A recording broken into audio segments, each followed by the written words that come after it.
En tout cas, nzamba pambola mutu surtout ko na kati ya vidéo oyo soko c'est la première fois na yo ko bossa te ko partager pe ko cha j'aime. Nazana disini o ndenge na lobelo ndeko na ngai yo muto comprendre ka langage ya nzambe te. Disini o na koloba na soko moni disini oyo yeba ke lipamboli ya nzambe ko pembeni na yo. Yo ka message oyo peut-être nzamba lingi a lobelo quelque chose parce que nzamba lingi a pambola o. Parce que lipamboli ne komi pembeni yango na kolobela no disini oyo la sake lipamboli ya nzambe ko pembeni na yo. Sini ya liboso oyo la sake nzamba ko pembeni ya ko pambola yo oko se retrouver seul.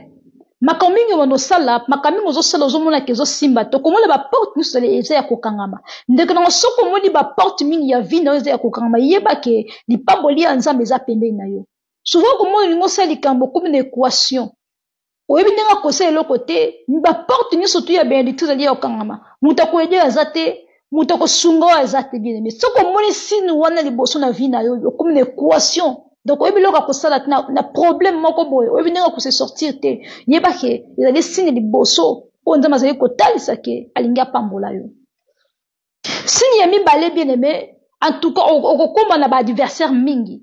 batu mingi ba osepla na ote batu mingi banda ko lukelo ba problème obinomona ba problème de koyela yo batu mingi bazalaki na yo bako banda ko sala jalousie bako banda ko ina o bako banda ko seloigner na ka pamba boye. Ozomona parfois zaki na ba camarade moko linga timingi obona ka mwa ke kitambo mpepe moko bokomi ko kabwana na batu wana bien aimé soko moni kaka signe wana ke batu bazaki pembeni na yo bakomi ko se retrouver yo moko yeba ke nzamba linga pambola yo nzamba linga mimona saison ya sika nzamba linga mimona lipamboli na yo donc otikala yo moko na vie ezaka signe pe ke nzambe alinga mimo sika abongisa ki pona yo bien aimé yango ba séparation mususu ko senketa kana ngote ba séparation mususu ezaka malamu po ete nzambe akomiso pene lipamboli na yo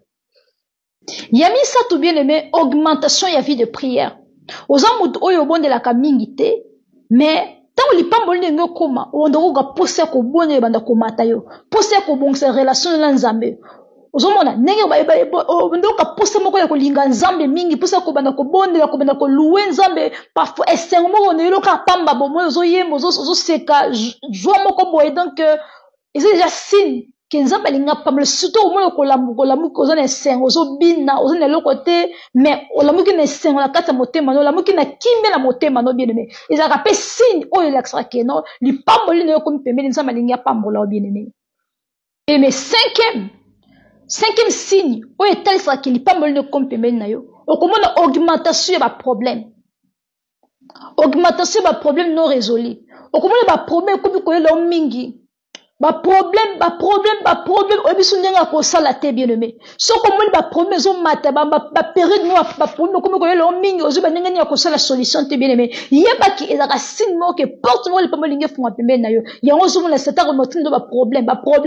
pose ba problème mais ba problème wana ko mona ka directement pouf nzamba yako sungo longo na ba problème wana donc ezaka pe signe ke lipamboli nzambe ko pembeni parce que de Dieu ba mona ka ngola musika akolinga ndenge ni surtout a stopper lipamboli wana pembeni na ote mais lokola nzamba kana ki ya ko pambolo bien aimé tant ozomona ba problème na vie prier ka yo